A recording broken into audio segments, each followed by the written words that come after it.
கிறிஸ்துவுக்குள் அன்பான தேவனுடைய பிள்ளைகளே, இயேசு கிறிஸ்துவின் நாமத்தில் உங்களை அன்போடு வாழ்த்துகிறேன். இந்த நாளிலையும் கூட நம்ம எல்லாரும் சேர்ந்து நம்முடைய ஆண்டவராகிய தேவனை துதித்து ஒரு அருமையான பாடலை பாடி அவரை உயர்த்த போகிறோம்.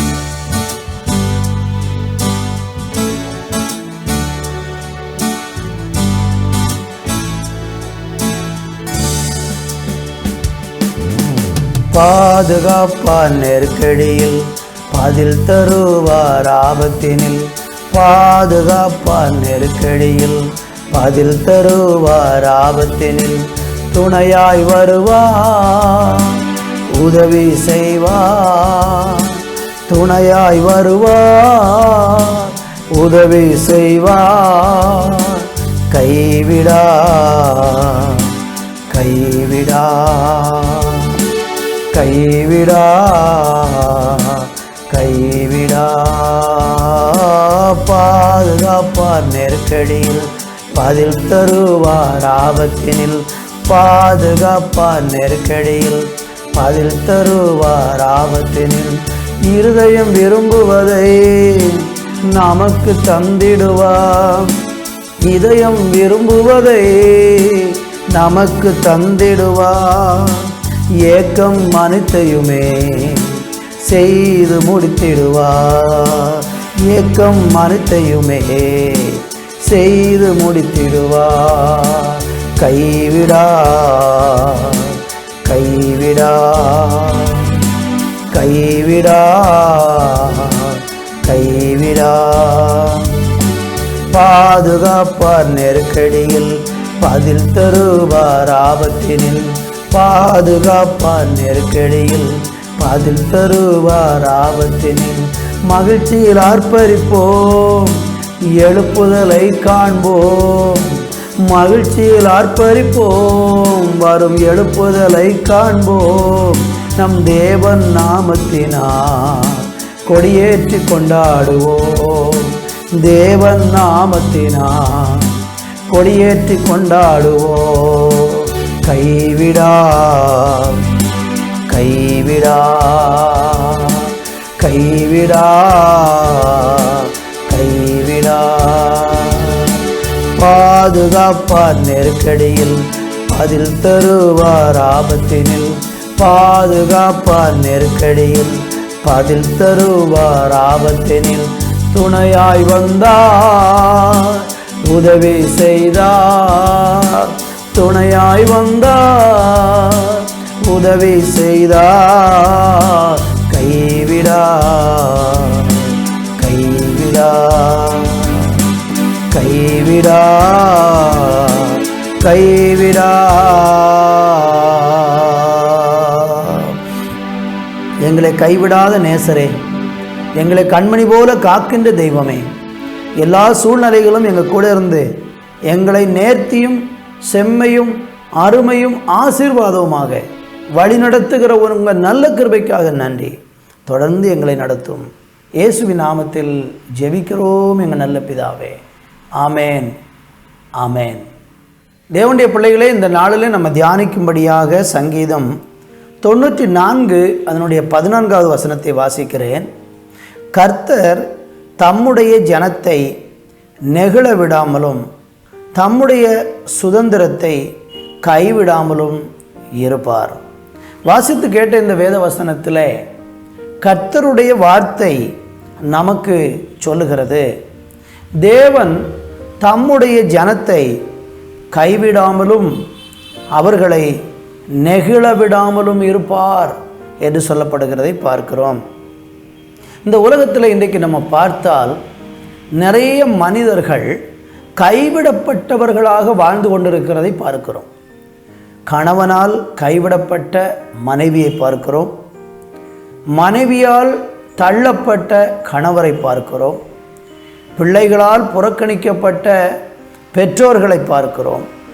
இப்படி ஏராளம் ஏராளம் கைவிடப்பட்ட மனிதர்கள் இந்த உலகத்திலே வாழ்ந்து கொண்டிருக்கிறதை பார்க்கிறோம். ஏன் அவர்கள் கைவிடப்பட்டு போனார்கள் என்பதற்கு ஒரு காரணம் அல்ல, ஏராளம் காரணங்கள் இருக்கிறது. ஆனால் ஒரு காரியத்தை ஆணித்தரமாக வேதவசனத்தின் அடிப்படையில் நான் சொல்ல விரும்புகிறேன். ஒரு மனிதன் எப்பொழுது கைவிடப்படுகிறான் என்றால், இன்னும் குறிப்பாக மனிதர்களால் கைவிடப்படுகிற சூழல்கள் எப்பொழுது உண்டாகிறது என்று நீங்கள் பார்த்தீங்கன்னா, கடவுளை சார்ந்து இருப்பதற்கு பதிலாக மனிதனையே அதிகமாக சார்ந்திருக்கிற மனிதர்கள் ஒரு நாள் கைவிடப்பட்டு போவார்கள். ஆனால் கர்த்தரை ஒரு மனிதன் நம்பி இருந்தால் அவனை அவர் ஒருபோதும் கைவிட மாட்டார். ஆண்டவர் சொல்லும்போது வேதத்தில் சொல்றாரு, தகப்பனும் தாயும் நம்மை கைவிட்டாலும் கர்த்தர் நம்மை சேர்த்து கொள்வார் என்று சொல்லப்பட்டிருக்கிறது. உலகத்தில் இருக்கிற பெரிய ஒரு உறவு என்று நம்ம எல்லாரும் சொல்கிறது தகப்பனுக்கும் பிள்ளைக்கும் இடையில் இருக்கிற உறவு தான். அந்த உறவு கூட கைவிடப்பட்டாலும் கர்த்தர் சொல்கிறாரு, அப்படி கைவிடப்பட்ட சூழ்நிலையில் ஒரு மனுஷன் கர்த்தரை நம்புகிறான் என்றால் கர்த்தர் அவனை ஒருபோதும் கைவிட மாட்டார். இந்த செய்தியை கேட்கிற நீங்கள் இந்த பாதையில் கட்டாயம் வந்திருப்பீங்க. நீங்களும் ஏதோ சூழ்நிலை கைவிடப்பட்ட சூழ்நிலை இருப்பீங்க. சிலர் உங்களை கைவிட்டிருக்கலாம். சில மனிதர்களை நம்பி ஏமாந்து போயிருப்பீங்க. கைவிடப்பட்ட சூழ்நிலையில் நீங்கள் இருந்து கொண்டிருக்கிறீங்கன்னா, இன்றைக்கி ஆண்டவர் உங்களுக்கு சொல்லுகிற ஒரு அருமையான காரியம் என்னென்னா, ஆண்டவர் உங்களை கைவிடாமல் பாதுகாக்கிற தேவனாக இருக்கிறார். நெகேமியா சொல்லும்போது சொல்கிறாரு, அதனுடைய 9ஆம் அதிகாரம் 31 வசனத்தில், ஆகிலும் உம்முடைய மிகுந்த இரக்கங்களின்படியே அவர்களை நிர்மூலமாக்காமலும் அவர்களை கைவிடாமலும் இருந்தீர், நீர் கிருபையும் இரக்கமும் உள்ள தேவன். தேவன் நம்மளை கைவிடாமல் இருப்பதற்கு காரணம் என்ன? அவர் கிருபையும் இரக்கமும் உள்ள தேவனாக இருக்கிறார். இந்த உலகத்திலே சில மனிதர்களாலே நீங்கள் கைவிடப்பட்டு மிகவும் சோர்ந்து போய் இன்றைக்கு இருக்கிறீங்கன்னா, கர்த்தருடைய வார்த்தை உங்களுக்குத்தான் சொல்லுகிறது, ஆண்டவர் உங்களை ஒருபோதும் கைவிட மாட்டார். காரணம், அவர் கிருபையும் இரக்கமும் உள்ள தேவன். அதனால் இந்த நாளில் நம்ம செய்ய வேண்டியது என்னென்னா, நம்ம ஆண்டவரை நீங்கள் விசுவாசிக்கணும், கர்த்தரை நீங்கள் நம்பணும். வேதவசனத்தில் தாவீது தன்னுடைய அனுபவத்தில் சொல்கிறாரு, நீதிமான் அப்பத்துக்கு இறந்து திரிந்ததை நான் கண்டதே இல்லை அப்படின்னு சொல்கிறார். நான் சிறுவனாக இருந்தேன், முதிர் வயது உள்ளவனும் ஆனேன், ஆனால் நீதிமான் கைவிடப்பட்டதையும் அவனுடைய சந்ததி அப்பத்துக்கு இறந்து திரிகிறதையும் நான் கண்டதில்லை அப்படிங்கிறார். அப்போ நீதிமான கர்த்தர் ஒரு நாளும் கைவிட மாட்டார். அவனுடைய சந்ததி அப்பத்துக்கு இறந்து திரிகிறதை எங்கும் பார்க்க முடியாது.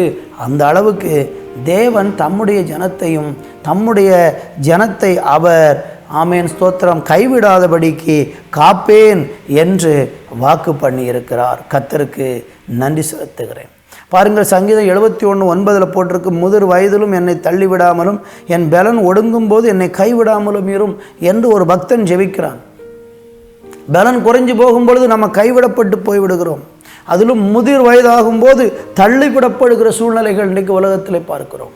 நீங்கள் எந்த சூழ்நிலை இருந்தாலும், ஒருவேளை எனக்கு வயதாயிற்று, என்னை எல்லாரும் தள்ளிடுவாங்களோ கைவிடுவாங்களோ பயந்து போய் இருக்கீங்கன்னா, இன்னைக்கு கர்த்தர் உங்கள்கிட்ட தான் பேசுகிறாரு.